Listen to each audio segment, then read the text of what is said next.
What's going on, guys? Derek the Deal Smith here, your Austin area realtor.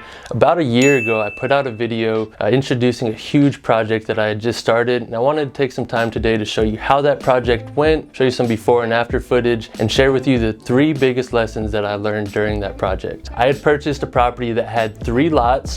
The middle lot, bed, 2-bath house, and one of the side lots had a 3-bed, 2-bath manufactured home. Some of the issues that we ran into were with the well, with the septic system, with the electrical system, from the service to the panel to the wiring to the location of the manufactured home. I had to get really creative to find out how to make sure that my financial investors were able to get a solid return and that I walked away happy from the deal as well.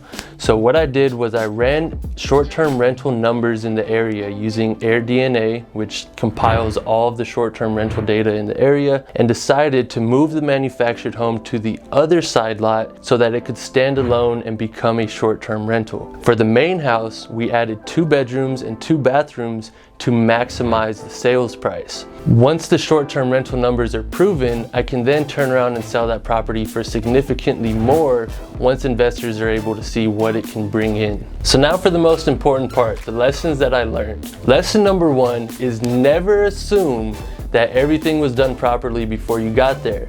I had accounted for having to repair the well pump and repair the septic tank, but I did not account for having to cap the well, drill a new one, design, permit, and put in an entirely new septic system, which were all things I ran into that if I could go back, I would have done more due diligence and known exactly what I was getting myself into. Lesson number 2 is never pay large deposits to contractors. If they say they need a large deposit for the materials, offer to purchase the materials, have it there on site for them, and therefore the deposit that you pay them for their labor will be much smaller. And the 3rd most important lesson that I learned is to always be flexible. Had I stuck with my original plan despite all the obstacles that were thrown at me, I most likely would have taken a loss on this project. But by constantly brainstorming with my financial partner on the best exit strategies, he was able to make a nice return, and I now own a cash flowing asset that will pay me indefinitely until I'm ready to sell it. So if you enjoyed this video, go ahead, hit that like button, and stay tuned.